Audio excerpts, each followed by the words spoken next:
Um, well, we are a young family who likes adventure, and we like to do things together, and we're always up for a challenge. And so when Scarlett was 7 months old, we moved over to the Philippines for a few years with Lance's work. He was working for a US company at the time, and they offered us a position over in the Philippines, and I just had 2 little girls. And like I said, Scarlett was 7 months old, and we packed everything up and moved over there to start a new adventure. It wasn't ever supposed to be forever. It was just supposed to be for a few years. But we decided to go ahead with that, and it was great. It was a really good experience while we were there.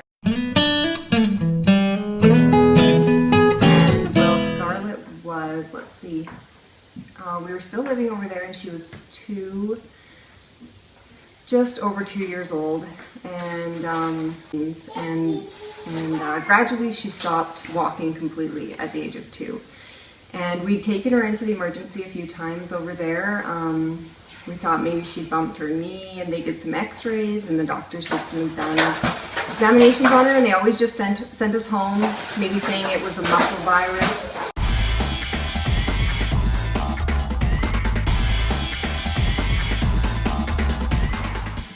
They sent us home a few times, and you know, we would wait a few days in between, and then we would take her back in, and they could never find anything specifically wrong with her. And finally, we took her in one Monday morning, and we said we're really concerned about this, and then the one pediatrician said, let's do some blood work on her, and that's kind of how it all started. So at that point, her blood work came back, and her hemoglobin levels were really low, and there were some other concerning numbers as well, and so they did a few more tests. It took us about 3 days over there, because things are quite different as far as the medical community goes, and the amount of resources that they have available and specialists and that kind of thing are a little bit harder to come by. So I mean, we were in the best hospital we could have been in for where we were, but we were on a little island in the middle of the ocean in the heart of the Philippines, and yeah, we were terrified. The specialist had come in. Oh yeah, the specialist came in, and she did a physical examination on her, and she looked over all her numbers, and she looked at me and she said, I'm 95% sure that she has leukemia. She looked at me and she said, I'm 95% sure that she has leukemia.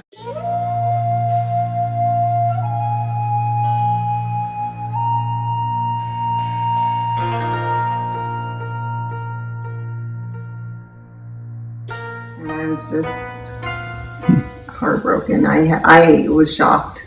We were shocked. Yeah, we weren't expecting that type of news. So we knew it was kind of an urgent situation. Yeah, I think at that point we started thinking about getting back home to Canada. And she wasn't even stable enough at that point to leave the hospital, never mind flying home.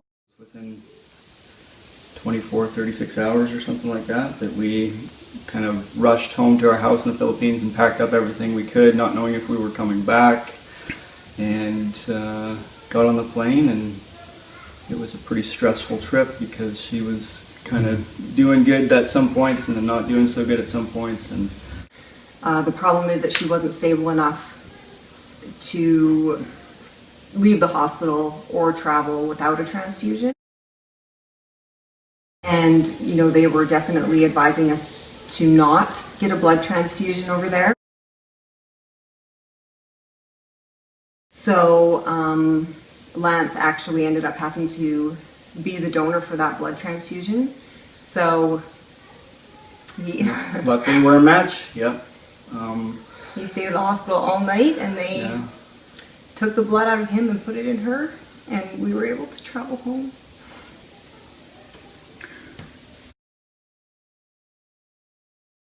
Plane at 1 or 2 in the morning and had to kind of check in somewhere, and luckily the Ronald House is right next door to the Children's Hospital, so we settled in there, and we lived there for about 2 months.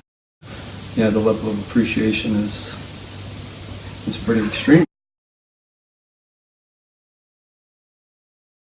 Because we are a family that likes to have adventures together. We are, we love to enjoy the outdoors, and prior to going to the Philippines, we would go camping every single weekend of the summer almost. We're always going hiking and bike riding, and we love to do things like that together and enjoy the outdoors. And anyway, and then we went to the Philippines where we were always outdoors, and so that was wonderful.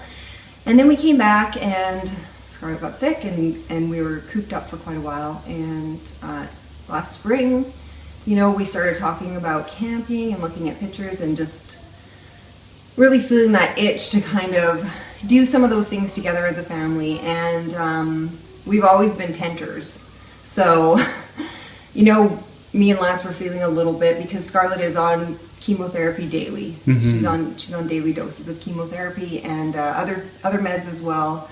Me and Lance really wanted to take our family out there and do some things together, but we were really nervous about taking her into that environment without, having any of the comforts of home.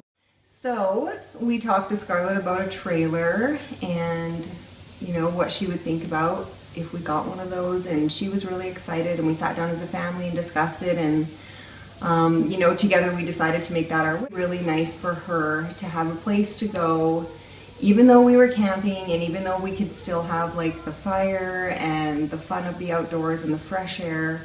It was really important, and it was really nice for her to be able to have a place to go where we could properly take care of her, that was off the ground, that was clean, that had running water, that had heat or air conditioning depending on where we were camping. Mm-hmm. And we really, really enjoyed that wish as a family, and we've enjoyed it over and over and over again. Obviously, we want to say a big thank you to Make-A-Wish, or Children's Wish. Sorry. And when we realized that this was going to be a reality for us, it was kind of a strange feeling, because you feel like you should, thank you's not enough. You feel like you should somehow find a way to give back.